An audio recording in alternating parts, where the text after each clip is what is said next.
Good evening, ladies and gentlemen, and welcome to the next in the series of coronavirus briefings that NCR has been doing as these webinars. This is our ninth such webinar, and we're extremely privileged to be doing something that I know has attracted a great deal of attention and remains very topical, which is the course that our economy is taking, both with the 4 lockdowns that we've had, now the unlock number 1 that's in play, the still surging infections that we see, particularly in the city where we are all located, except one of our participants, Delhi, which seems to be leading the pack these days on both the number of infections and the number of deaths per lakh population. With all that, this session today is going to work backwards from our May 15th webinar, where NCR presented the quarterly review of the economy for the first quarter of 2021. And that happened just as the major stimulus measures were announced by the central government, so that there really wasn't enough information, data, as well as time to do the analysis to come to speed with what the implications of that stimulus package might mean for the economy. The QRE, the Quarterly Review of the Economy team at NCER, and I'll introduce them briefly, have now had the time in the last few weeks to work through these stimulus measures, and they will be presenting their findings for as the June update as we come to the end of this quarter for 2021 quarter 1. Leading the QRE team is our distinguished fellow Sudipto Mundle. Sudipto hardly needs any introduction. He was on the Board of Governors of the NIPFP, served as a member of the 14th Finance Commission and the acting chairman of the National Statistical Commission. Also contributing to the policy simulations in the Quarterly Review of the Economy is Professor R Bhanumurthy, on leave now from the National Institute of Public Finance and Policy, and having just recently taken over as the Vice Chancellor of the Ambedkar School of Economics in Bengaluru. Welcome, Bhanu, to this discussion. And finally, Dr. Bornali Bhandari, Senior Fellow at NCR, and the powerhouse behind the NCR macro team, who is also very involved in the quarterly review of the economy.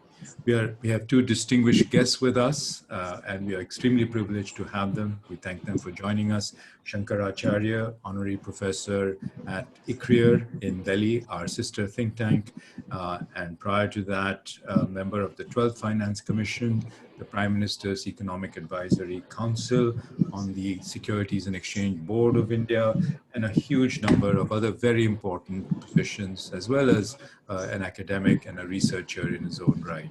Welcome, Shankar. It's a privilege to have you. And finally, Pronab Sen is with us, who is the Program Director of the India Growth Center, the International Growth Center at the India Program. Pranab Mukul, as we call him, was the Chief Statistician and the Secretary, Ministry of Statistics and Program Implementation in his prior incarnation, and a very active commentator and observer of what's going on, and he has been much in the news with his views and with the work that he has been doing. So 2 distinguished panelists and a great team. I'm going to hand over to Sudipto Mundle. Sudipto? Thank you, Shekhar, and let me join Shekhar in welcoming everybody to this evening's webinar. I'm now going to start sharing my screen.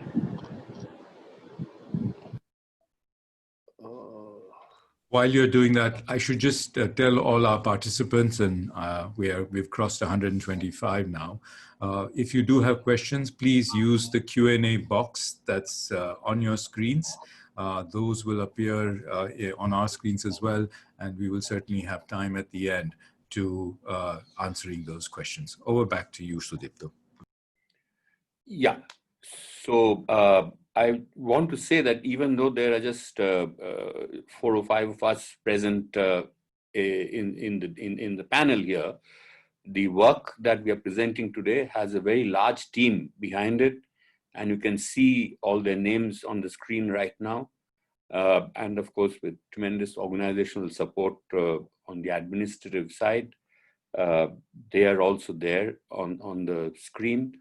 I want to especially mention Professor Bhanumurthy, who, as Shekhar mentioned, has just taken over as Vice Chancellor in the Ambedkar Economics University in Bengaluru, but we've been colleagues at NIPFP earlier. And also Professor Rudrani Bhattacharjee, also from NIPFP. We work as a team, some of us from NIPFP and some of us from NCAER. Let me now move on to the discussion itself. I want to start by referring to something I often call a narrative of despair. And an important part of it is, of course, these terrible times we are living in right now with this coronavirus pandemic, especially in the city of Delhi, as Shekhar mentioned. Most of us are from the national capital region, and it's probably now the worst affected. But there is a silver lining to this very dark cloud. And you can see that on that screen. That blue line is showing you how the number of deaths has been rising. And that has been growing at a rate which was over 20% when the lockdown was introduced towards the end of March. But as you can see, it very rapidly came down. There is some volatility in it, but it's come down very much. And now, even though things are looking terrible to us sitting here in Delhi, actually for the country as a whole, this growth rate has come down. The daily deaths growth rate has come down to about 3%. And that suggests to you that blue curve of total deaths will hopefully flatten out probably by the end of July or thereabouts, according to my guess, but I'm not an epidemiologist. This is just layman's view.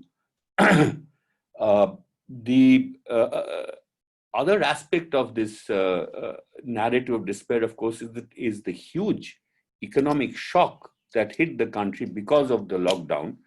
We were not adequately prepared for it.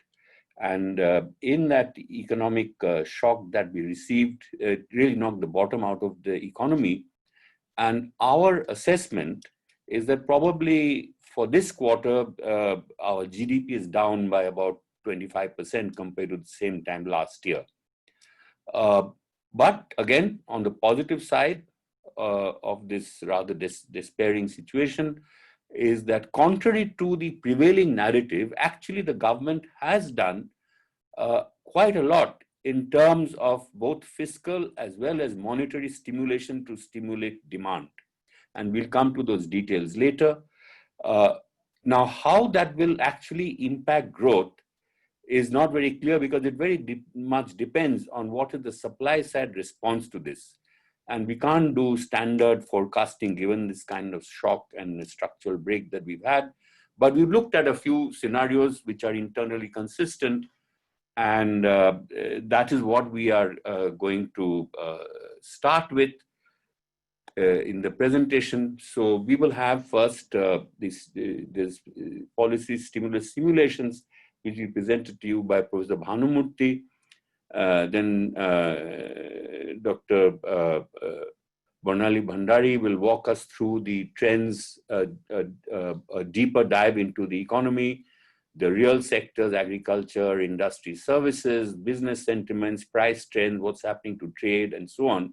And then I will come back at the end with a look at what's the fiscal outlook going forward and what are the monetary policy challenges that we will face. So that's the roadmap we have in front of us. And with that, I'm going to stop sharing screen and hand this over to Dr. Bhanumurthy. Bhanu.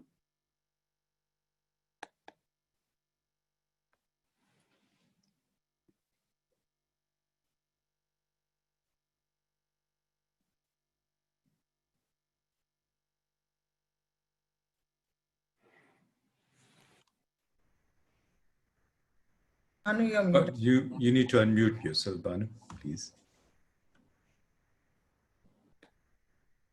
Bhanu? Yeah, I'm muted. I'm just sharing the screen. Please do. Thank you.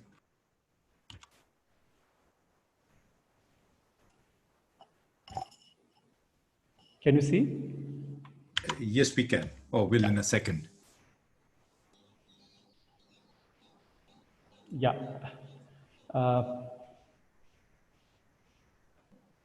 Sure. If you can just turn on the slideshow, then Yeah, we'll see a bigger. I'm just trying to do that. Okay, great. Okay. Yeah. Is it coming now? Yep, in a second.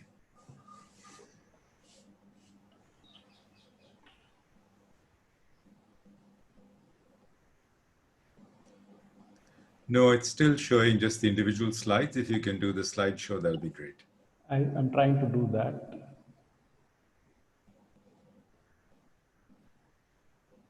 It's just hanging, I don't know why.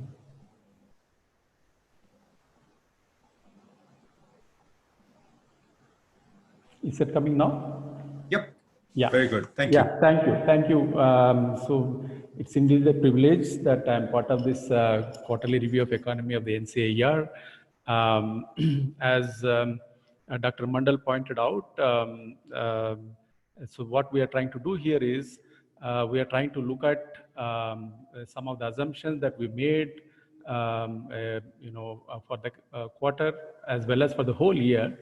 And most importantly, as many of us have seen today, that IMF has projected GDP growth of minus 4.5% for the current year. So it will be interesting for all of us to know. By the way, I must tell that IMF way behind the curve in that sense. We'll come to that why it is, and I'm not really sure whether they have. Geeta Gopinath is going to be very happy with your assessment, Bhanu. Well, I'm not really sure whether they have taken care of many of the initiatives, both the center as well as states as well as the RBI has taken since last 2 months. So we are doing. What I'll do is I only have a couple of slides. This is the first slide where. As Dr. Mundle pointed out, this is not the time to really forecast. It's very difficult for you to forecast using the kind of standard models that we have, because the kind of uncertainty, the kind of disruptions the Indian economy is facing. In that context, what we are trying to do is be dependent on the domain experts, especially the sectoral experts of the NCAER. And also, I must also tell you that, by using some of the indicators that it's available for the past 2 months, that is April, May, and as well as for the initial period of June, we came out with assumptions on the quarterly GDP numbers as well as for the whole year. Now, this table, very clearly we want to say these are all assumptions in terms of the kind of disruptions happened to the sectors. I'm not going to get into the sectoral issues because Bornali will going to look at it. I just want to highlight a couple of points in this table.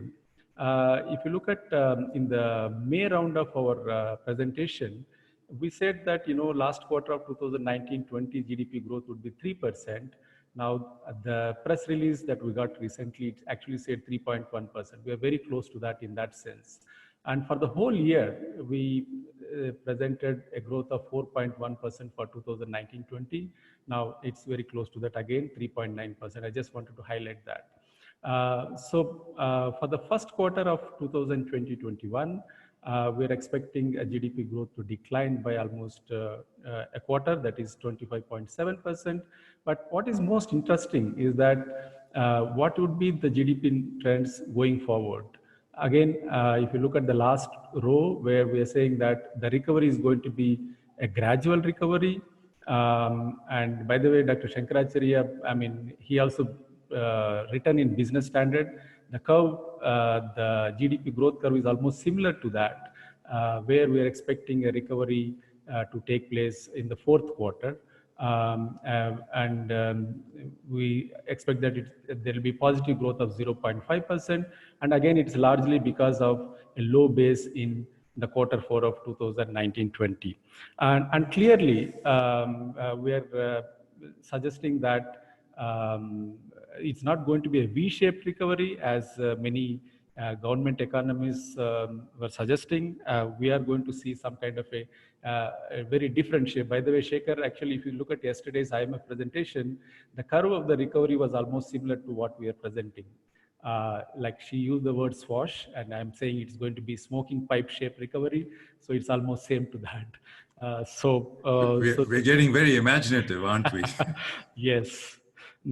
By the way, I didn't want to give advertisement for the company. So in that sense, I was using. So it's going to be a very gradual recovery from now on, and this is again basically an assumption. But as again Dr. Mundle pointed out, a lot more things happened since the last PRE presentation, especially on the package, the huge package of 21 lakh crore, and kind of support that's been provided for the state governments. I think we should be seeing a slightly better number. So what we are planning to do is the assumption that we made in the previous slide is basically a counterfactual situation where there is no fiscal or monetary response. I mean, a stimulus. So that is the kind of a zero case for us, where there is no. It's purely because of the disruptions, that kind of a growth that we're expecting.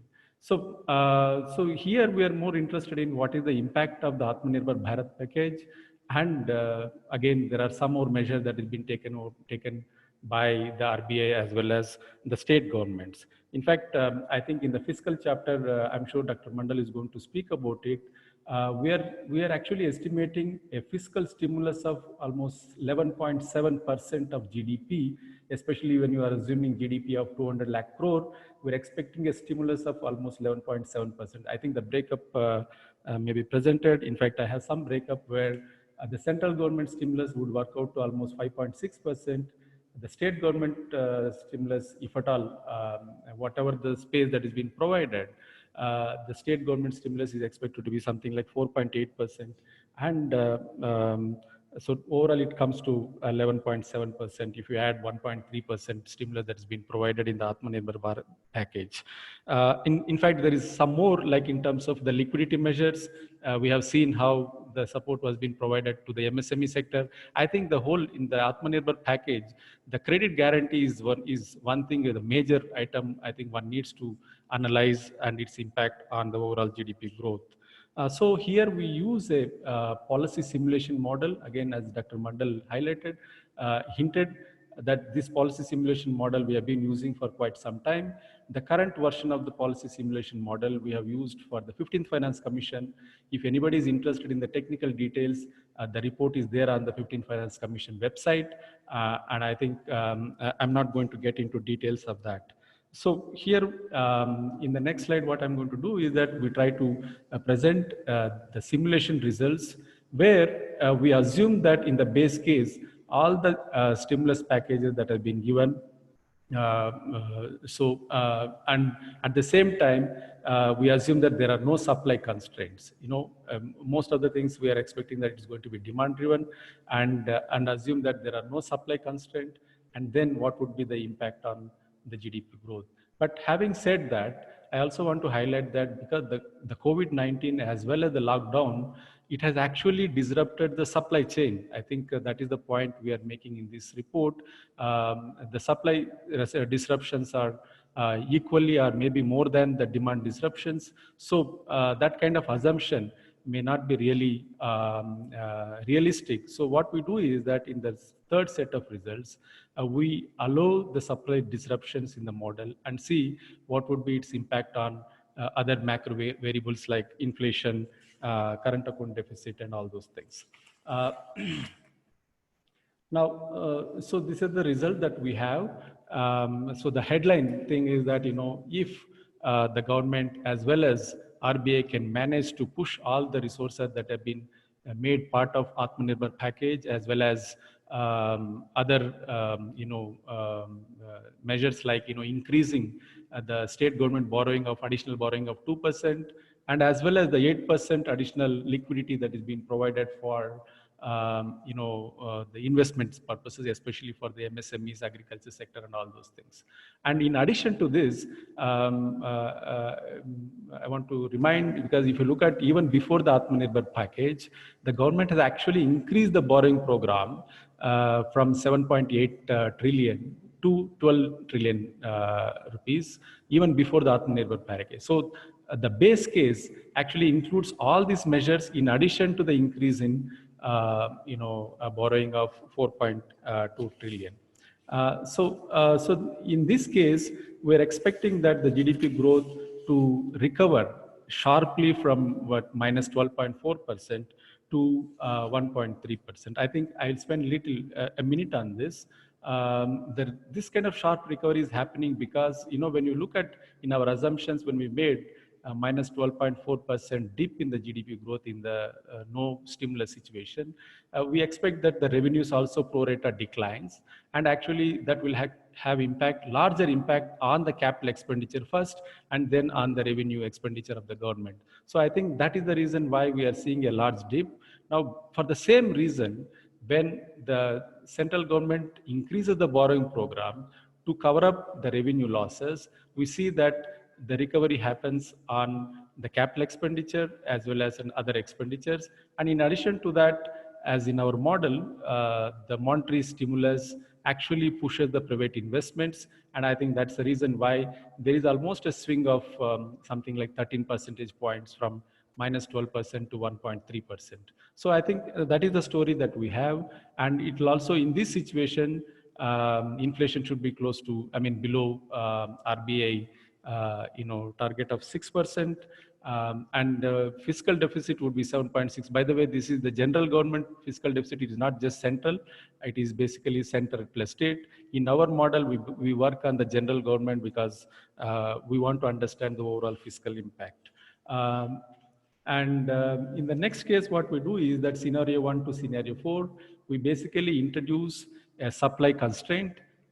Various supply constraints. Of course, this is a little bit of arbitrary why we are taking 0, -2, -5, -10%. So in this situation, we do see that so while the GDP declines, actually the kind of stimulus, the kind of intervention that we have basically leads to higher inflation rate, while the fiscal deficit remaining almost same, and it will also have some impact on the current account deficit. So the overall point that we are trying to say is that the government stimulus measures as well as the RBI measures, we should be able to ensure a positive growth. However, this is a big assumption that all the 21 lakh crore rupees would be released into the economy, as well as the state governments also increase the borrowing program. So these are the assumptions that we have. But if you want to, what we feel is that that is one side of the story. But I think what needs to be done right now is the government needs to come out with some more measures to ensure there is no supply constraints in the process of reviving the growth in the country. So I'll stop here, Shekhar, and maybe I can come back when there's questions. Thank you, Bhanu. I just shared the link to your 15 Finance Commission model paper. So to all our participants, this is available. It's a joint work by Bhanu and 2 co-authors. So please feel free to access the underlying model for these simulations. Sudipto, over to Bornali now. Bornali?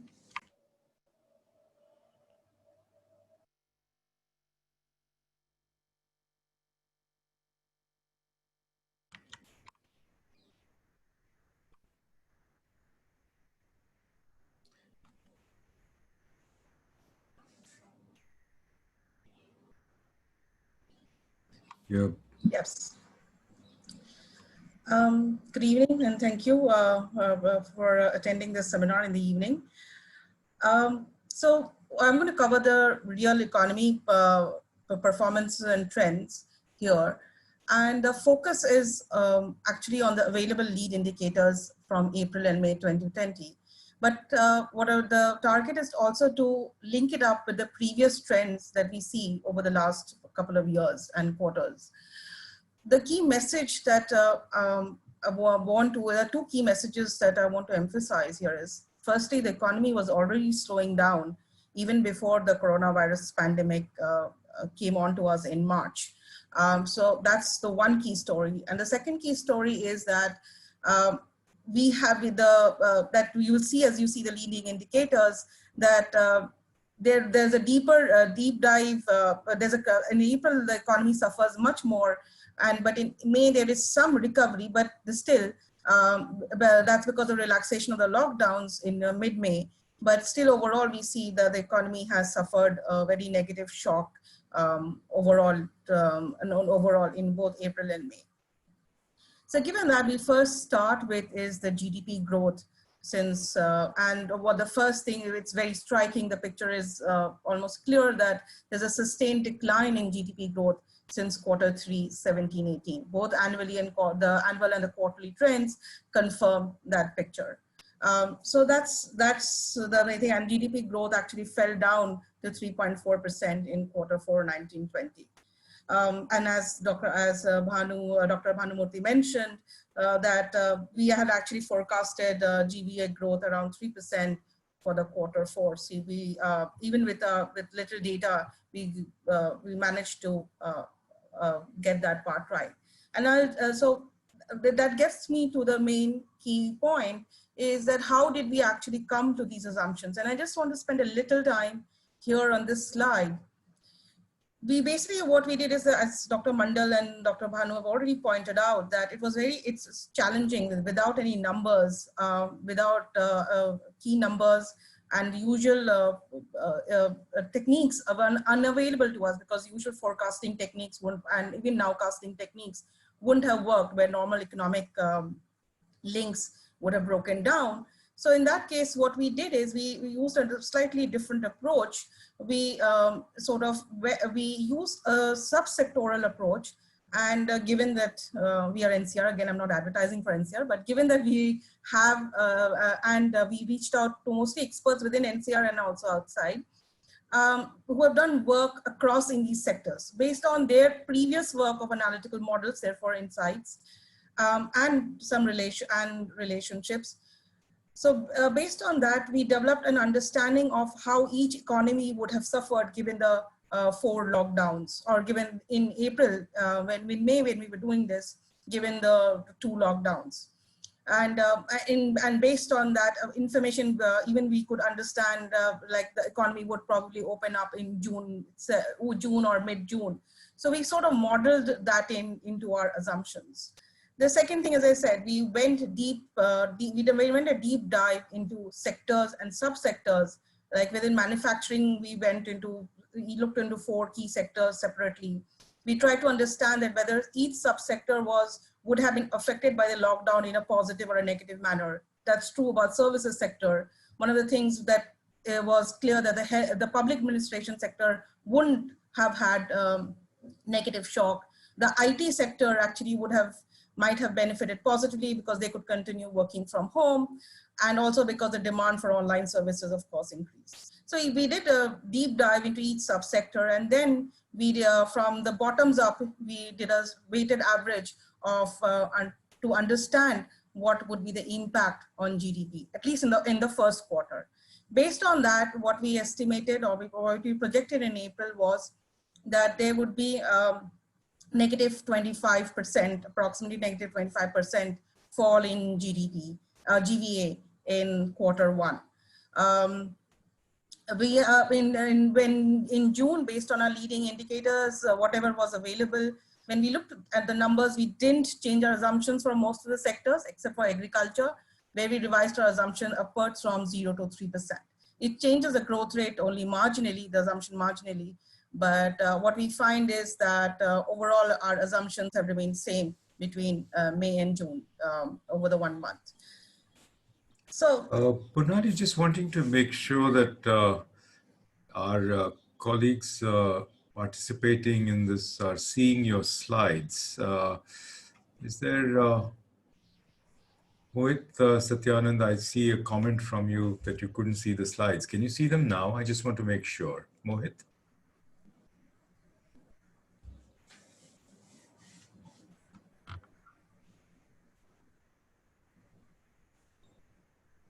No. So I'm just a little concerned. I think we can all see the slides, so maybe there's some problem at Mohit's end.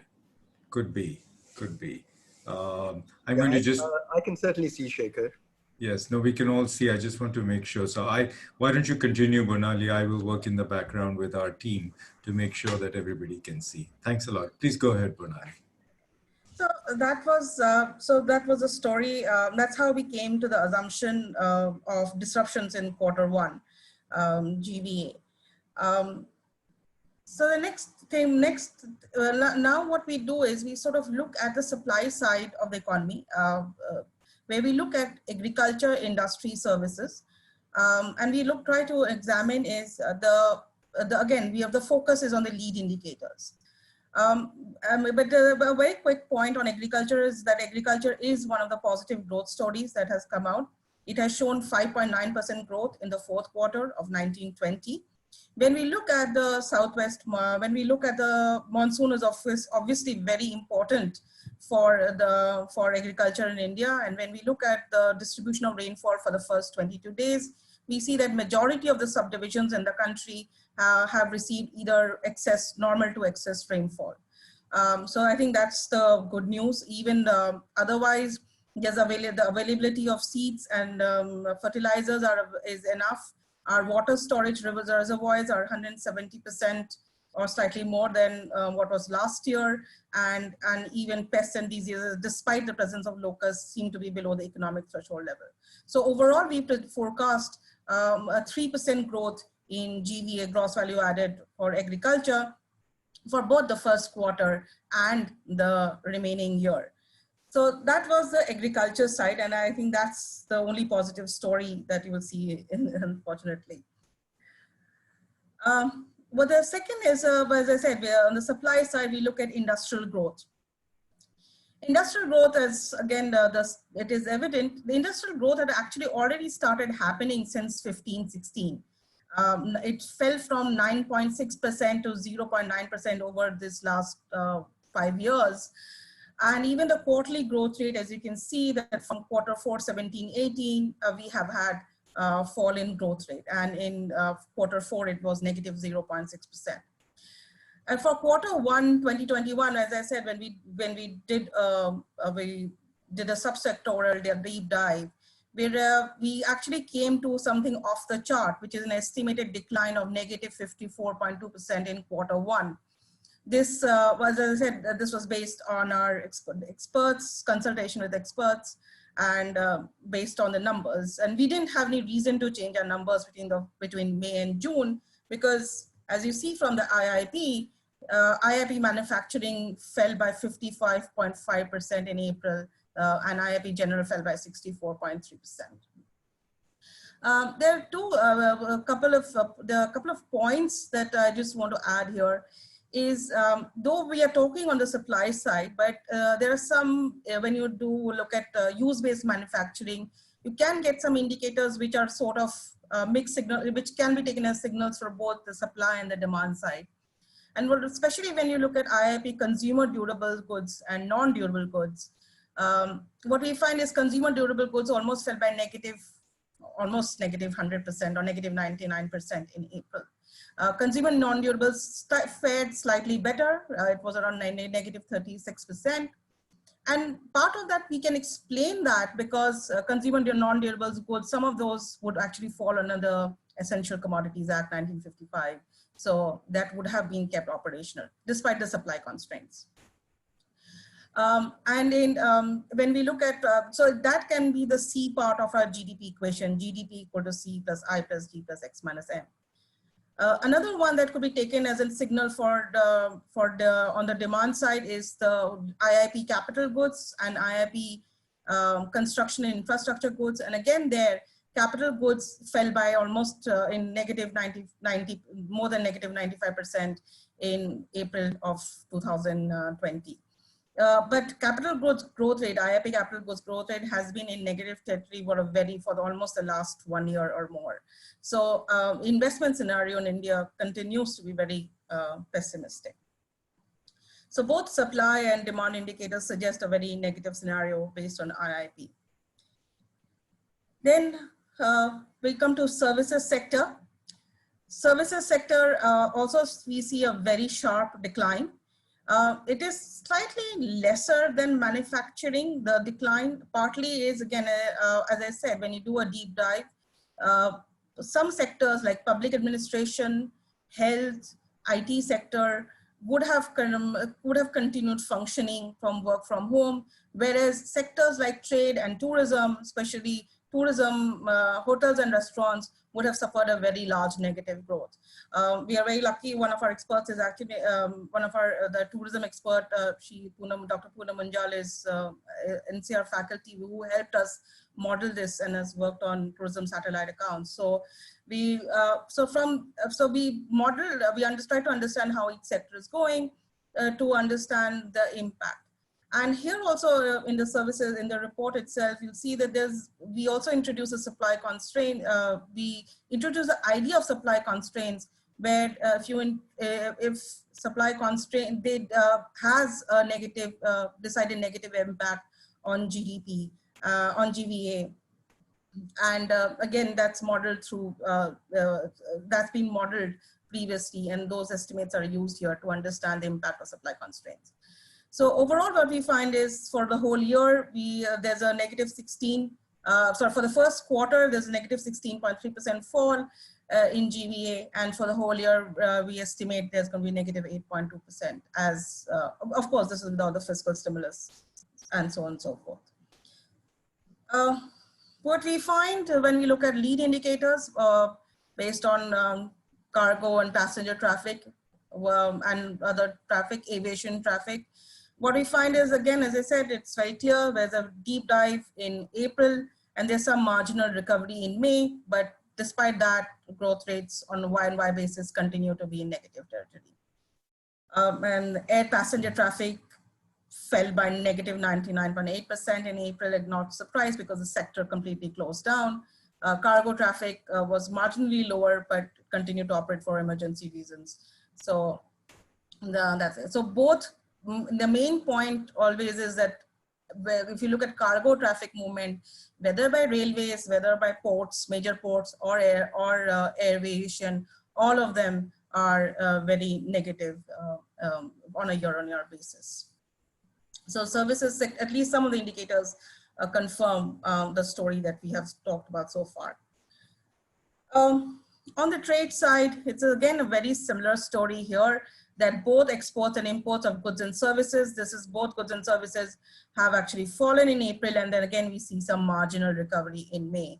But again, both of them are, even in May, it's decidedly negative. But I do want to point out the key message, as I was saying in the beginning, even prior to COVID-19, March 2020, for the last, since April, the growth rates have been pretty low for both exports and imports. So this is a persistent story that's coming out, that growth rates were low even before the coronavirus came on to us in March. And the second last slide is about the business sentiments. We look at the Nikkei PMI. Even our own NCR Business Confidence Index showed a decline, but the Nikkei PMI is monthly, showing that there was a deep dive in sentiments in April, and there was some recovery in May, but both of them confirm that both manufacturing and the services sectors continue to be in contraction. And the last but not the least slide is inflation. Inflation, the main point is where the availability of data became a constraint. So we actually don't know what happened to CPI and inflation beyond March, but we know what happened to CPI food inflation, and CPI food inflation goes up in April and then goes back down. So, but when you look at WPI, that's not shown on the graph, but WPI food inflation actually went down both in April and May. So we see that food inflation has been coming down in April and May. And even in our business confidence index and other inflation indicators, the initial sense was that the firms, they felt that there was an aggregate demand shock, which tended to be larger, but aggregate supply would obviously kick in as there was a lockdown, as a lockdown happened. So that's the brief summation of real economy sectors, and I'll now pass the baton on to Dr. Mundle for policy formulations.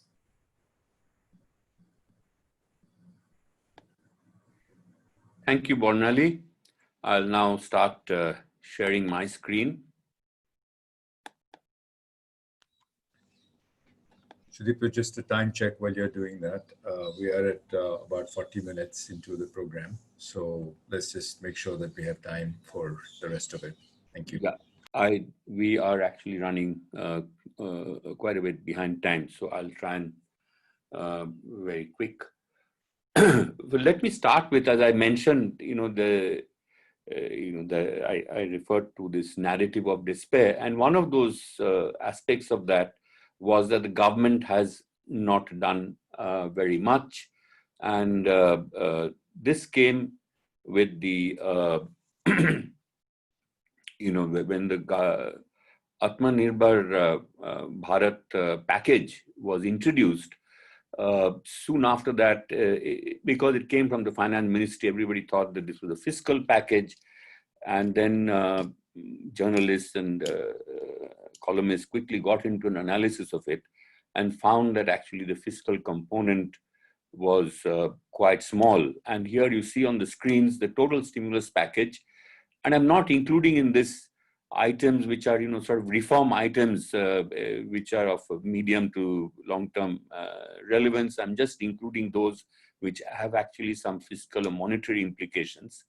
And you see that the bulk of that is really the liquidity injection by the RBI, then the credit guarantees that have been given by the government under the Atmanirbhar Bharat program, which is to encourage financial institutions, especially banks, to give loans to agriculture farmers or to medium, small enterprises and so on. But here, what actually happens on this is contingent on what the financial institutions themselves decide. It's not as though it's a done deal just because the government has given, offered these guarantees, but it's certainly a strong incentive given the context of rising risk aversion to alleviate that risk so that banks and institutions do start lending to sectors that they have been avoiding. The fiscal component, as I said, is actually quite small. It's just 2.6 trillion or lakh crores, those who prefer those units, which comes to just 1.3% of GDP. And because of this contingent, because of the guarantees, there's of course a contingent liability on the part of the government, but this adds to a stock of contingent liabilities. It doesn't have any immediate fiscal implications. Now, while that has been very small, the fiscal component of for short, I'm referring it to the AB fiscal package, the Atmanirbhar Bharat. As Bhanu was mentioning earlier, already in the budget, there was a 3.5% fiscal deficit, post-budget additional borrowing of 2.1%, and then the fiscal component of AB of 1.3%. And you have to add to this the fiscal deficit of the state's budgets, the state government's budget, which is already there, and now the additional headroom for borrowing that has been provided, and all that can take it up to as much as 11.7%. Now, this is just the fiscal deficit. It does not include the off-budget borrowing. The central government has in its own budget document mentioned off-budget resources to the extent of about 0.9% of GDP. There'll be similar things being done by the state government through their public enterprises and so on. So probably you're looking at a total public sector borrowing requirement of close to maybe 13% of GDP or more. And that is a huge fiscal stimulus, much more than what we've had in the past. And when you add to this the liquidity injection directly by the RBI, and then the credit enhancement inducements or incentives being provided through those guarantees, government guarantees to banks and other financial institutions. That's another 8% of GDP. So actually, this is what I started off in the beginning saying, there's actually a huge fiscal and monetary impact that has been provided by the government, though the narrative in the media and so on is that the government hasn't done very much. And then if you look at what the impact of all that, and this is something Bhanumurthy already mentioned, in the absence of any supply side constraints, this could take us from a minus about 12.4% of GDP in the absence of a stimulus to a plus 1.3% given the impact of the stimulus, assuming there are no supply side constraints. But of course, there are supply side constraints, which we have, since we don't have data, we built them in through all various scenarios of assumption of the extent of those constraints, which vary from a best case scenario of just 0% growth to minus 12% growth to minus 2%, minus 5%, minus 10% growth for the year. And we then look at what happens to the other macro aggregates like inflation, fiscal deficit, and so on. Now, you will see that, say, inflation, it is somewhat elevated, it is above the limit set by the RBI, but it is not something alarming. You see the same thing on the fiscal deficit. That despite the what has been provided, some of that will then translate into improvements in revenue. Some of the revenue loss will be recovered, and as a consequence, the fiscal deficit, this is a combined center plus states, also looks elevated but not alarming. It remains below 8% in any of those scenarios. The same thing happens to the current account deficit, which remains below 3%. We normally take as a rule of thumb 2% as being safe. 3% is somewhat elevated but not alarming. But I have to mention here, and this is something Professor Acharya actually has drawn my attention to, that these models don't build into it, the possible herd behavior of particularly foreign portfolio investors.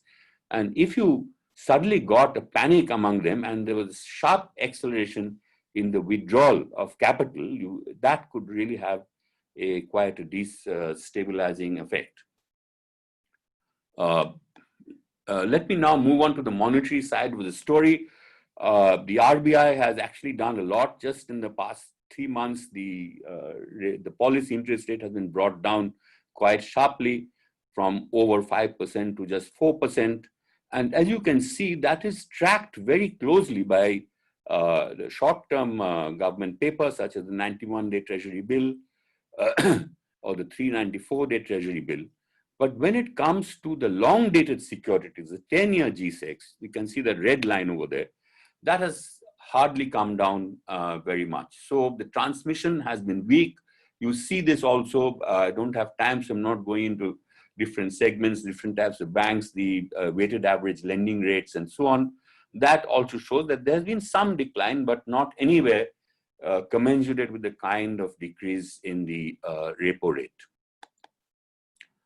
Now, all that translates ultimately into what's happening to growth of credit. And as Bornali was saying, this is not a story that started with the shock. Already from 18-19 Q3, the credit growth has been coming down, and it had come down by Q4 to 6.1%.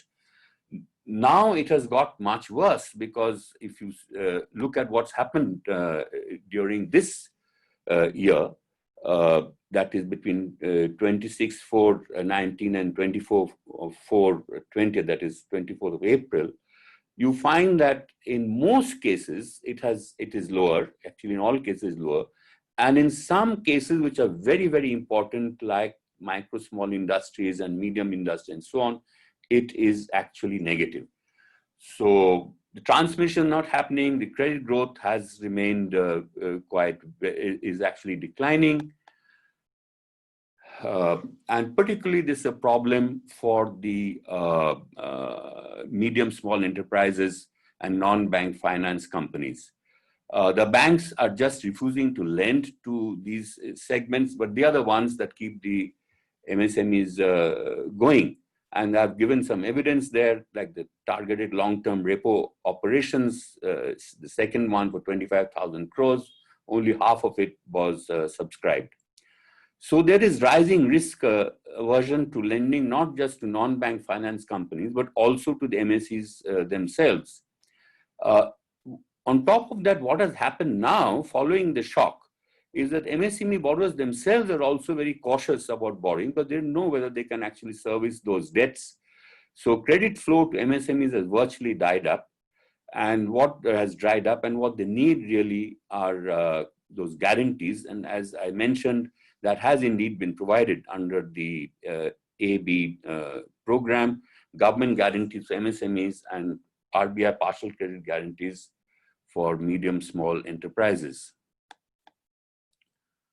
And now I come to the main challenge really on the monetary side, and that is how to finance this massive government borrowing program. If you add up everything that I said earlier in terms of the deficits and so on, you are looking at a borrowing program of well over 17 trillion. In fact, it can go up to over 21 trillion, depending on whether you're counting that 2% extra borrowing headroom for the states or not. And that is what sub-bullets over there explain all this.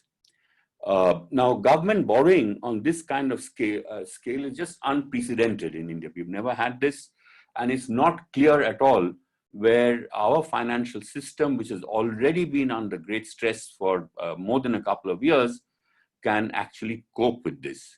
So our take on this is that if you have to face this challenge, probably you should do a bit of, all the channels that are available to you. So market borrowing, of course, is the first call from the banks, but part of that can be indirectly monetized by the RBI in the secondary market, so that would give them some comfort. Then the ways and means advances, which has already been liberalized to give a little more elbow room to the states in particular, that can be further liberalized. And at the end of that advances period, these could actually be converted to dated securities.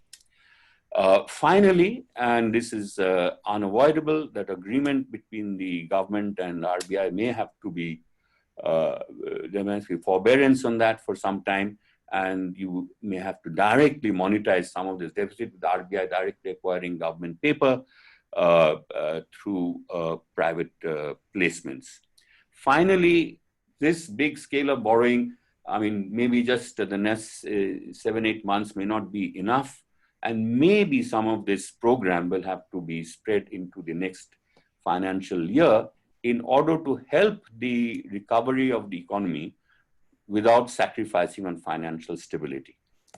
And I'll stop there. Thank you very much. Thank you, Sudipto. There are a pile of questions that have come on a range of issues, including the ones that you were referring to in the financial sector. So I'm going to request Shankar to come in now, but meanwhile request the authors to please take a look at the questions so that we can start thinking about how we will respond. Shankar. Thank you very much, Shekhar, and I have to thank you for inviting me to this, this webinar. It's a great pleasure. I have had the opportunity to have some prior discussions with Sudipto, as he referred to, so that helps a lot.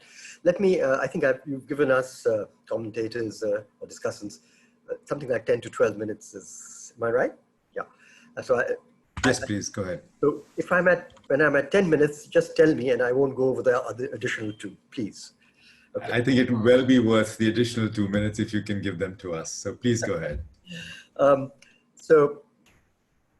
I'll sort of make my points in a, if you like, a somewhat staccato way, partly because time is limited. Let me start with what I would regard as areas of agreement with a very rich presentation that we've had from all 3 of the NCAER scholars. And so I'm not going to try and be encyclopedic. It just isn't, there isn't time for that. So let me just say where my, if you like, my major areas of agreement are, and then move on to some areas where I have less agreement, perhaps disagreement. First, the guesstimate, or in your case, it's more an estimate of the GDP reduction in the first quarter of the current year of about 26% of GDP, I think is absolutely in the right range. It may be also, I mean, one reason why I may think that is around the same time, mid-May, I came out with an article which gave a couple of non-model based scenarios for the current year, where in the first quarter, I had, I think, the more optimistic one had 26% decline, and the less optimistic one had a 33% decline in gross value added, or GDP. As I say, I must emphasize this wasn't any kind of model. It was other than, if you like, call applied common sense a model.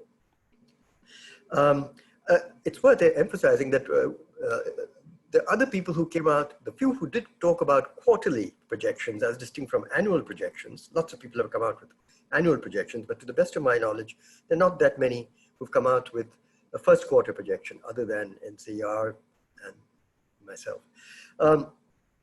And it's interesting that the other two that I have seen, and perhaps there are more,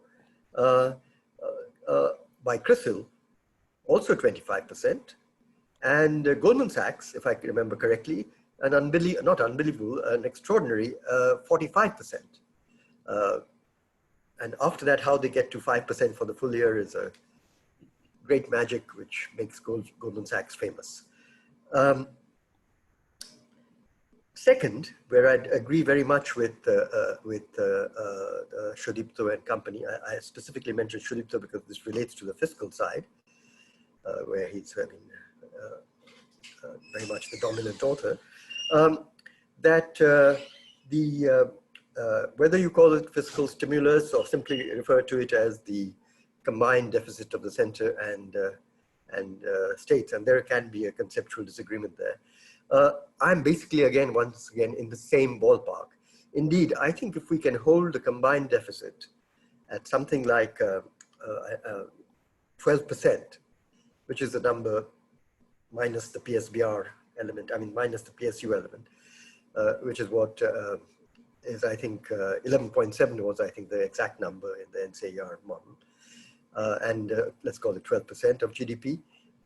I would be very pleasantly surprised. My own view is, and I've shared this with Sudipto, is that for several reasons, it's going to be higher and possibly somewhere in the range of 12 to 15% of GDP. I know that's shockingly high, but that's the way it is. And amongst those several reasons, one, at least in my version of the thing, my way of looking at it, the denominator is going to be significantly lower. It won't be in the range of 0 to 10%, which suggests maybe in the middle of the NCER simulations, but I think much more in the sense of around 12% in the version where you only look at the supply side and don't look at the kind of impact of stimulus and so forth, as I understand it. So I think that is one reason, that the denominator GDP is going to be significantly smaller, which will bloat the ratio number, percentage number. Secondly, I think the off-budget borrowing estimate of 0.9% is perhaps a little kind, because there were other things which were not included, which were off-budget, even in the relatively transparent budget documents that we had most recently. And thirdly, I think there is a question of whether the revenue performance will be possibly a little worse than assumed. But that's a question. But broadly, I think the big point here, where I strongly agree, is that the fiscal deficit, center plus states, stimulus, if you want to call it that, is big. It's very big. And the issue is more a case of, is it too much than whether it's enough? Now, this should not take away from the fact that what you might call the element of that which could be called fiscal relief to the hardest hit of households, job losers, and so forth, has been enough. I suspect it's just partly a complete lack of money coming into the different layers of government, and of course the machinery for getting it to those who deserve it, so to speak, which has constrained it to where it has been. Now let me turn to the areas of disagreement. When we come to the full year GDP projection, where you have 4 scenarios, I have to say that I think once you've had a 25% decline in the first quarter, 25, 26, whatever it is very difficult to get back to anything, in my view, above, I mean, generously in my view, above -5% over the full year in a credible fashion. You can have all sorts of arithmetic, but I think in a credible way to get back in terms of what happens to an economy as it functions month on month on month on month, I think it's, for my money, it's not possible. My own view, therefore, has been that I would stick with my kind of 2 scenarios, that one at, I think, 11% of GDP, one at minus 11% GDP for the full year, and the other at -14. Quite happy to, at this stage, compromise at -12. But that's pretty bad. Of course, that's very different from what you see around in terms of other people's annual forecasts, of which now there's a plethora, typically clustered around -5%, 1 or 2 going up to -7%, as far as I know. That is, I'm not talking about NCR and me, but others. And you know, I guess I at least should feel uncomfortable about that. The reason I don't feel particularly uncomfortable is these more moderate projections of GDP decline for the full year come from folk like the IMF, World Bank, and others, investment banks and so on, who 6 weeks ago were merrily in the positive territory of 0 to 2%. So my view is, give them time, they'll learn. Second, where I have a disagreement with the NCAER kind of view is, I guess, and this is related, is a conceptual one, and Sudipto kindly hinted at it, that I've always been somewhat uncomfortable with a very demand-driven modeling exercise that NCR has done for, to my knowledge, 3 decades from ago when I was in the Ministry of Finance. And we used to fund the NCR for this kind of work. Because, and at least in normal times, I think its relevance is somewhat there. But in this very abnormal time, where lockdown, triggered by COVID, rightly or wrongly, whether how much of lockdown, and leave that aside, the lockdown has essentially been suppression of supply. That's been government policy. We are now unlocking, thankfully, but until 2 weeks ago, that wasn't the case. So with that kind of supply shock, I think it's a heavily supply, if not supply driven or determined, but supply influenced trajectory of economic activity that we'll see not only in the first quarter, but as we go forward in the next 3 quarters of this year. And so that, I think, is something which is why I have a very different view of the full year outcome, perhaps, rather than the range of 0 to 10% minus that you have. And I have this, there isn't a range. It's going to be in double-digit minus. Last area of not so much disagreement, but a little bit of disappointment, that I think that when one is talking about this very large kinds of fiscal deficit, you know, whether it's 12% or more or not, that's a different matter, and the kind of massive monetary stimulus, borrowing program, all of that, you know, I know that it's very kind of been very popular that, you know, forget all sorts of restraints, we are in dire straits, just pump everything out wherever you can. But, you know, we should, as economists, responsible economists, pay some attention to implications 6, 12, 18 months ahead for this kind of massive expansion in monetary and fiscal on things like inflation picking up later, on issues of debt sustainability. You know, if you go from 70% to GDP debt to 80, 85%, and of course, external finance stress at some point. Moving on to not so much agreement, disagreement, but a couple of points I'd just like to share with all of you, including all participants. As we go forward to not just this year, but the coming year, I think we have to look at, when we look at the trajectory of growth, I would very strongly emphasize, and I had an article on this 2 weeks ago in the Business Standard, very strongly emphasize the need also to look at what's happening to the levels of growth. Because in a sense, the growth will, I think, fall out of what's happening to the levels in terms of the level of economic activity. And if my own view is reverting to the 2019-20 levels of real GDP will not happen, even in an optimistic way. That, I mean, I kind of painted a couple of graphs in my last article, until the second half of 21-22, fiscal 21-22. And it's quite possible that that may be, it may be later than that, but that's a different point. Now, if you assume that it happens by the second half of FY 21-22, what you will of course see is, as far as growth is concerned, a very rapid rebound, essentially because of a base effect. I mean, the growth will look terrific next year, next fiscal year, particularly in the first quarter, because you've had a deep dive in the first quarter of this year. But let's get complacent about that, because that's where we should be concentrating on the levels. If we haven't yet recovered by the first quarter of next year to the levels of last year, well, that's not such a great performance. And that could, in my view, easily happen. What about growth after FY 21-22? Just a thought I'll share with you. I think I'm running out of time now.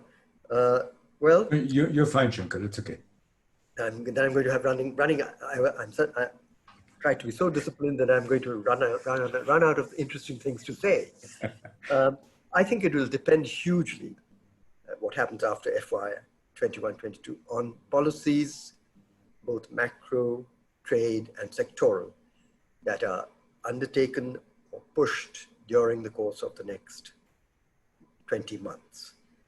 That's what's going to determine what happens then. And I have already expressed some of the macro worries that I have with this kind of large dose of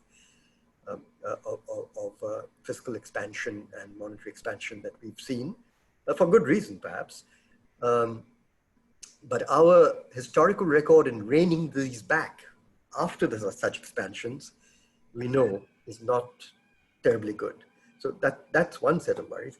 The second set of worries I have, of course, is since 2018, as we all know, in the last 4 budgets, we've reversed our trade policy to become protectionist, essentially, and increasingly so. And I fear that this policy will get further strengthened in the months and quarters ahead. And if so, I think this will also constrain our growth possibilities in the medium term beyond the recovery year of 21-22. I hope I'm wrong, but that's a fear. And this is of course complicated, the second fear that I mentioned, not the macro one, but the trade one, by what's happening on our northern border, which has led to this kind of, kinds of reactions that we have all seen when it comes to the economic reactions to that. So with that, let me stop. Let me thank you all for giving me the opportunity again. And it was a great pleasure listening to all 3 of the NCAER scholars. Thank you. Thank you, Shankar. I'm really glad that you brought in the external sector and trade policy, which we didn't talk about, or the QRE doesn't talk about much. And also, your comments reminded me of the need to have tremendous expertise when you are doing a particularly hard downhill skiing slope.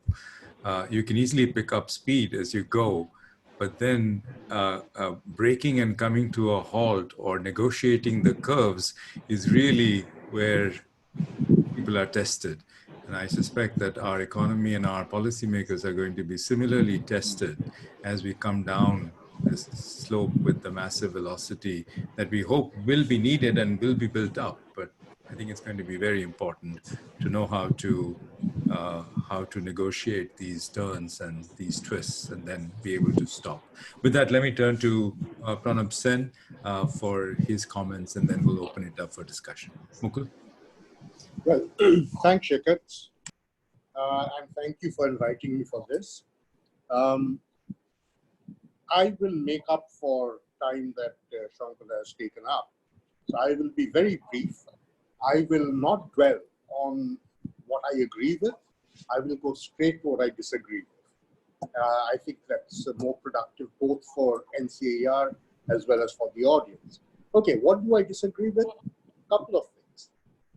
First is that if you think of the demand stimulus that NCAER is talking about, which is the PSBR going up from about 8% to about 13%, a lot of that is not a stimulus at all. Of that 5% of GDP that's going up, my estimate is that the tax loss alone, that is center plus state tax loss, is going to be more than 6 to 6.5%. Now, if that is the case, the actual contribution of the FISC is actually very, very small. Because this tax loss is not, and I repeat this, please, this is not equivalent to a stimulus that comes from a tax cut. This is a tax shortfall that's happening because production is not happening and therefore taxes are not being paid on. These are two completely different things. My view is that the tax loss component should be removed from the stimulus component. It isn't the stimulus in any sense or form as it exists today. The second point of disagreement is that NCAER has actually built in and has made estimates of what's going to happen on the trade side. Now, on the trade side, you've already seen and you're expecting further slowdown in exports.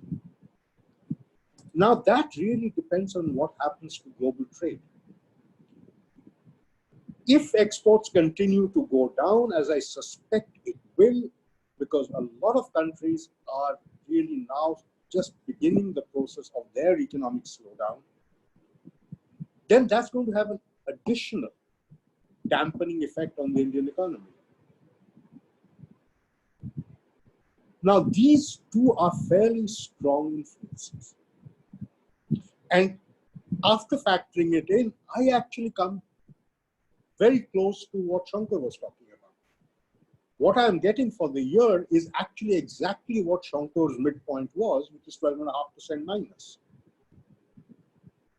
But the bad news, and this is, I think, more important, is that supposing there isn't an additional fiscal stimulus, what will happen is as the year progresses, the tax shortfall of the government will continue to get worse, and unless the fiscal deficit is allowed to rise even further, you may actually see a reduction in public expenditures, an absolute reduction. This would be a scary scenario. And the initial indications that this may be happening already is coming from government sources, where the government has publicly announced that no new project, even if they were built into the budget, are going to be taken up. Now, typically, both Shankar and I have been in government, we've been involved in the budgetary processes. Typically, new projects take up about 5 to 7% of the expenditure of the government as presented in the budget. Now, these are large amounts of money. So if you are giving a stimulus with one hand, which is through the Atmanirbhar Bharat project, and you're taking away stimulus from by actually cutting out projects that were already approved, we may keep going sharply into negative territory as far as the government's contribution to demand is concerned. The final point is really on the supply side, and this is where I think we all have a serious problem. And the question that arises is, what is the survival capacity of the MSME sector? I think NCR has made it very abundantly clear that the MSME sector is already in deep trouble.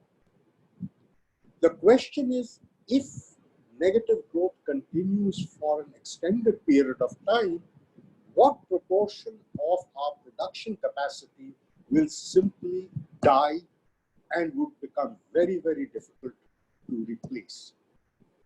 In which case, sometime during the course of the year, towards the latter part of it, I suspect, the demand constraint that would be operational post-lockdown may in fact get dominated by a supply constraint coming from the fact that a fair number of MSME units would simply have shut shop. So my prognosis of the future is much more dire than NCAER's, but then I suppose, somebody has to be optimistic, and that should be. I will play the role of the pessimist in this particular game. Thanks. Thank you, Dr. Sen. I'm really glad that this is positioned exactly right, where NCR seems to be taking a much more optimistic view, and both our experts have come in on areas where they feel we may be underestimating both the demand issues with not enough fiscal stimulus in terms of the actual transfer payments being made, as well as the depth of the supply disruption that has happened. And in a sense, without the fiscal transfers, there isn't the room to sustain or to allow to live the MSME and other segments of the production economy. Sudipto, do you have just a very quick comment on that we may be over-optimistic on both the demand and the supply side? Now, to be clear, you have not forecast growth. What you've done is you've assumed a -2%, 5%, and -10% constraint on the model as a reason coming out of the supply disruption of the pandemic. So you haven't actually forecast this, but nonetheless, Shankar might have been happier with a -15% kind of constraint on the model, and then to see what happens to the CAD, the current account deficit, inflation, and the fiscal deficit. So maybe that's something that, Bhanu, we might actually do and come out with, because it's clearly could be in that territory. But Sudipto and then Bhanu. You're muted. Sudipto, you're muted, please. Yeah, sorry. No, this is something very important, because this is an important question that I think needs to be clarified, especially for our participants, because there is some confusion out there regarding this. I just want to start off by saying that interestingly, the -12.5% growth, which Shankar and Pronab agree on, is also our what we call our counterfactual scenario, and it is given in my table there. What it means is that they are looking at, that is a situation where as well the government had done nothing. And in fact, it is certainly our take that this, going from 8% to 13%, but the 8% is really what was the situation earlier, like last year. The comparison, I think, and this is a conceptual thing you need to do, is what would happen if the government had not announced these fiscal actions. And this is not just the Atmanirbhar program. it is the actual borrowing program announced before that to compensate for the shortfall in revenue compared to budgeted targets. And this 2% headroom given to states is to enable them to do that, just as the center has done. Now, in order to understand the impact of this, you have to think about the counterfactual which we put there. What would happen if they didn't do this borrowing program? Then this would be a pass-through into the expenditure side, and therefore the expenditure level would come down that much more, and then you would get into this minus 12.5% scenario. But you have done this huge borrowing, extra borrowing, or you're doing, you announced it, and you're going to do it, and you're going to spend it to try and maintain expenditure levels more or less of the level that was envisaged in the budget, plus there's 1.3% extra under the Atmanirbhar program. That, to me, is really at the margin. The main thing has happened outside this program, and this is, what has not, I think, got communicated properly, and we've been emphasizing on this point. I think on this, Shankar and I are on the same page, that it is a very strong. In fact, if you remember, he said that maybe the question is, have we done too much? Because if the supply constraints are binding, and you've done this kind of fiscal push plus the monetary push, you might actually be looking at a situation of declining growth and rising inflation, which incidentally is what we are seeing exactly now from whatever price statistics we have now. The inflation is looking a little elevated as we are anticipating, whereas the growth has gone down.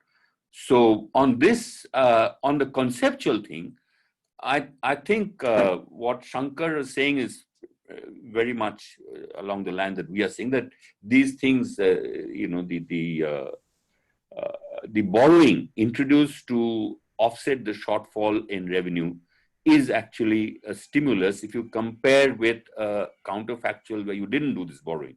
Shankar, are you really concerned about inflation? This is a question to Shankar, sorry. Okay. Shankar? Should I unmute? You have to unmute yourself. Yeah, there you go. Right. No, I heard you.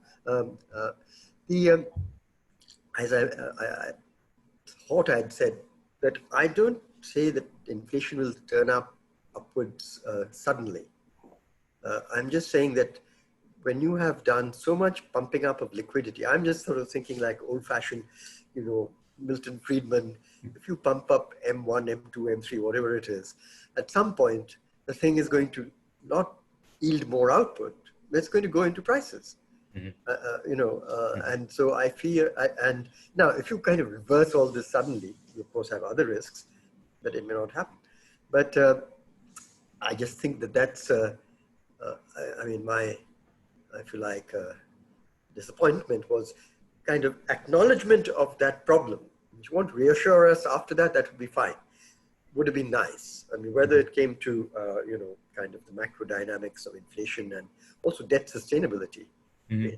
And the external side. I just think that those are, people have not been sufficiently talking about those things because they sort of said, look, we're in such a huge mess, we have to pump up the fiscal pump as well as the monetary pump. Otherwise, the economy is going to crash. Now, my own view of this has been a bit different. I have seen that the principal policy which has suppressed output and growth has been lockdown. The principal policy that has promoted growth has been the unlocking. And so it's all been, my own view is that this is basically a supply-driven story where demand is kind of trying to be an enabling thing, but has to be careful because down the road, it can have consequence. Sudipto, back to you. No, I think our perspective on this, I'm speaking now for myself because I haven't had a chance to discuss with our whole group, is very similar to Shankar's. It is very much a supply-driven story. That's what the lockdown did to us. Then you got the stimulus, which is trying to do the revival. Now that the supply of that kind, the lockdown, is being removed, it is beginning to. By the way, I was very pleasantly surprised by what's happening to the employment story, which Mahesh Vyas has been giving out. His last one says that we are now, the employment picture is back to what it was just before the lockdown. Now, about the credibility of numbers and so on is a different story, but that's only, high frequency data that we have. And it's been tracking things quite well about how the employment went down and so on. So that, along with some anecdotal stuff, tells me that as the lockdown is going down, the supply response is showing up. How much that will translate into increased output and how much that will translate into, firming of prices really depends on the pace at which this liquidity and the fiscal stimulus plays out compared to the increase in, compared to the supply response. So really, it's a game of dynamics of that kind.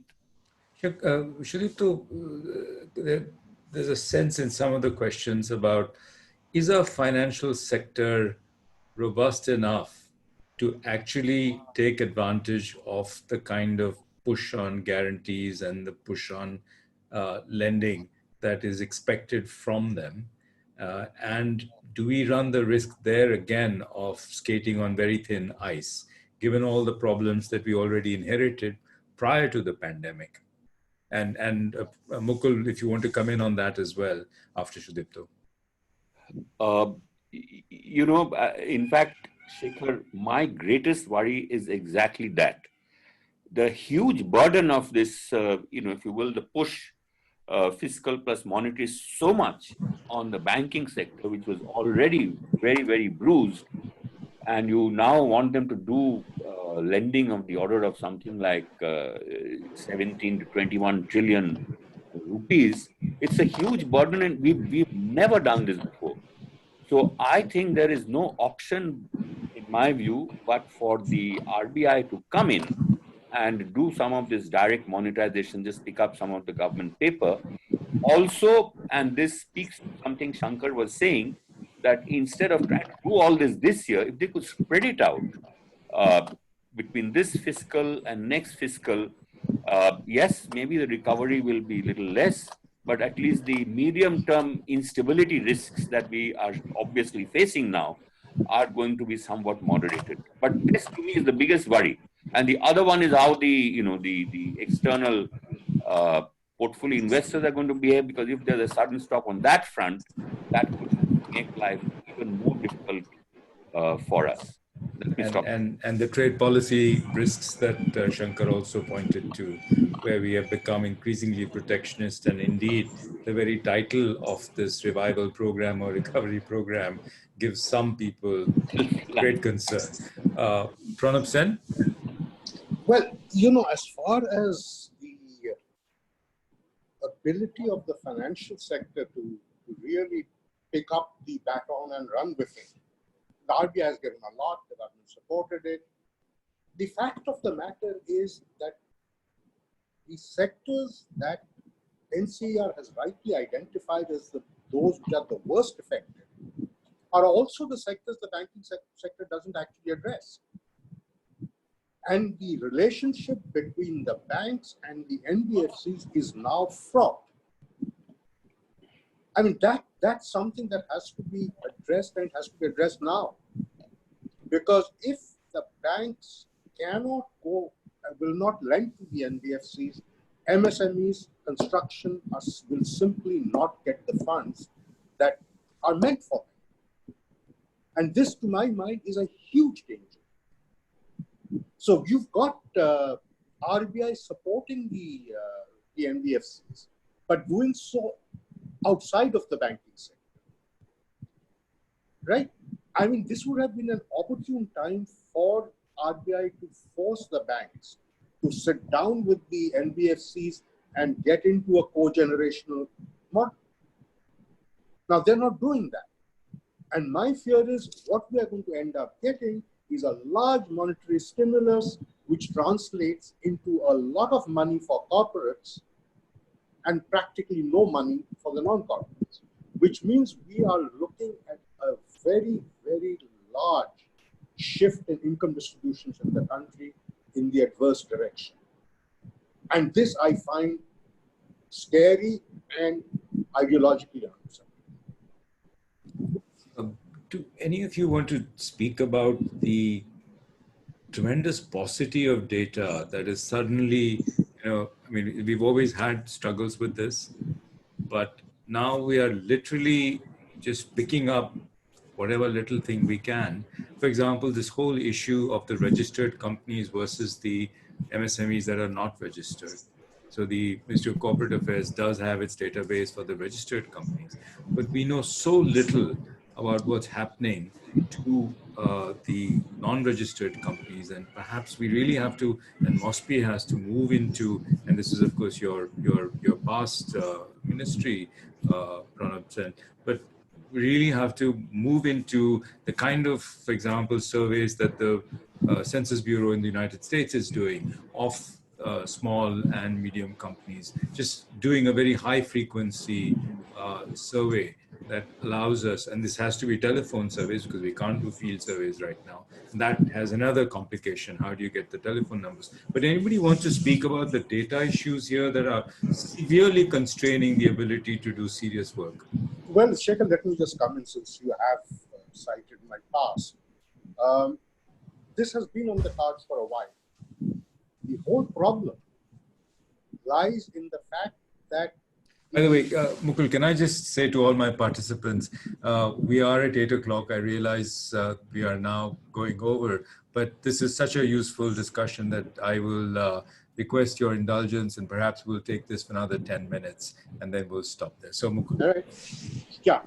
The real problem is in India, the normal mortality rates in the MSME unregistered sector is so high that doing a credible high frequency survey becomes very difficult, because the frame that you use to blow a survey up to the national level simply becomes obsolete in 2 years.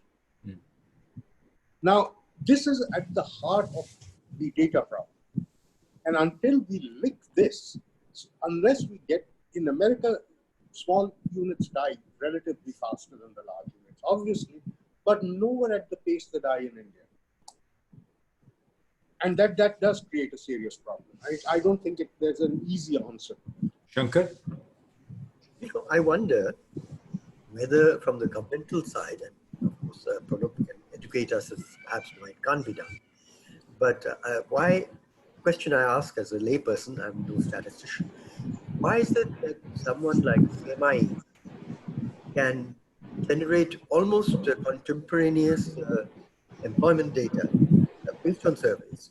You can always ask questions, was the sample size good enough and appropriately spread out and all that sort of stuff. The only thing we have on employment is halfway concurrent. If we didn't have the CMI data on employment, and that's not even their principal focus, it's a consumer survey which yields employment data. So bear that in mind. If we didn't have it, we wouldn't know from government sources what's happening to employment, because the last periodic labor force survey was for, and that we haven't yet properly digested perhaps, is for 2018-19. Am I right? So there's nothing on 2019-20, and certainly nothing on what's going on now. So now my question is, or my wondering aloud is, why can't the modalities that CMI uses to get sort of this kind of large panel data being week after week surveyed or resurveyed as the case may be, that sort of approach, is it just illegitimate, or can't the government do it? Very, very important point, and to the extent that we have dialogues with Praveen Srivastav, Secretary MOSPI, will certainly convey this and we'll share these views. We have been talking about doing high-frequency telephone surveys by MOSPI, and we certainly at NCR, as some of you know, have been doing a high-frequency survey for the Delhi NCAER region with the same sorts of questions. And we in fact just completed the Delhi Coronavirus Telephone Survey, the third round, and we'll be holding a webinar probably in about 5 days' time. releasing the results of that. There are others who actually are doing much larger sample studies. Dahlberg in Bombay is doing a survey of some 50,000 households using a very large telephone database. So it is possible to do this, and I think we should get into it. I know that our panelists have been answering some of the questions. I see several have been answered already. I'm not sure that there's going to be a lot of time to go into a lot of those questions. I'd rather have a last few concluding remarks. And Bhanu, you're next. Yeah, thank you so much. I think this is a very useful discussion, and the comment that we got from Dr. Acharya as well as Pronab Sen will help us in looking at the whole model. As you rightly know, that any macro modeling is a work in progress, and we certainly look to how to improve upon it. And one small point I want to tell, Dr. Acharya raised a very important issue. The more concern is about what happens down the line, I mean, next year or next to next year. And this is exactly what we have done in our work that we have submitted to the 15th Finance Commission. We have done for the next 5 years, we assess the impact of various policy interventions on inflation, public debt, and many other things for over a period of next five years. And maybe I think we will share that report to you, and that will be very useful for us. Thank you. Bornali, a minute or so from you to close out, and then I'll hand over back to Sudipto for his final remarks. I just want to actually add is that NCR also does a business expectation survey every quarter, every third month. So that also gives us a glimpse of what kind of decision making firms are making. And in the March one that we did, we had to analyze the data, and that time aggregate demand shock seemed to affect the firms more than supply. But the one that we're doing in June will also probably give us a glimpse of what kind of factors are going into their decision making. Thank you, sir. Thank you, Bornali. That reminds me that we are in discussion with the Ministry of Corporate Affairs, if they will let us do it, to do a high-frequency telephone survey based on at least the registered companies, and then go to a large database of several 100,000 people.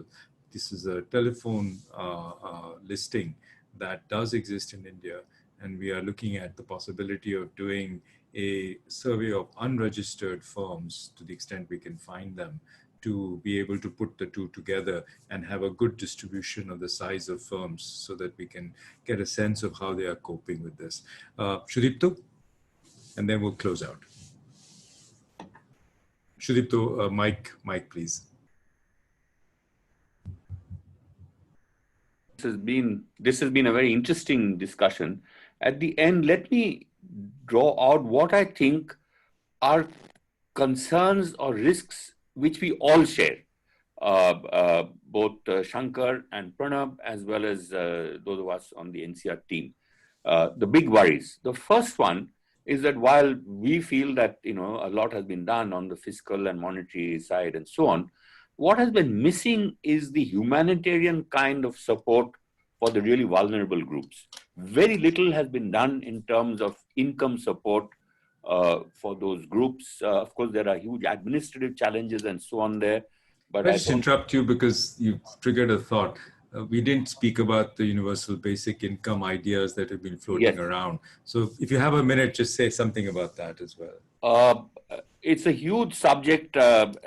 My view we probably should do a webinar just on that. Definitely, let's not. But that's the big gap in what the government has done so far. There seems to be a blind spot, a feeling that you cannot actually reach out and help them.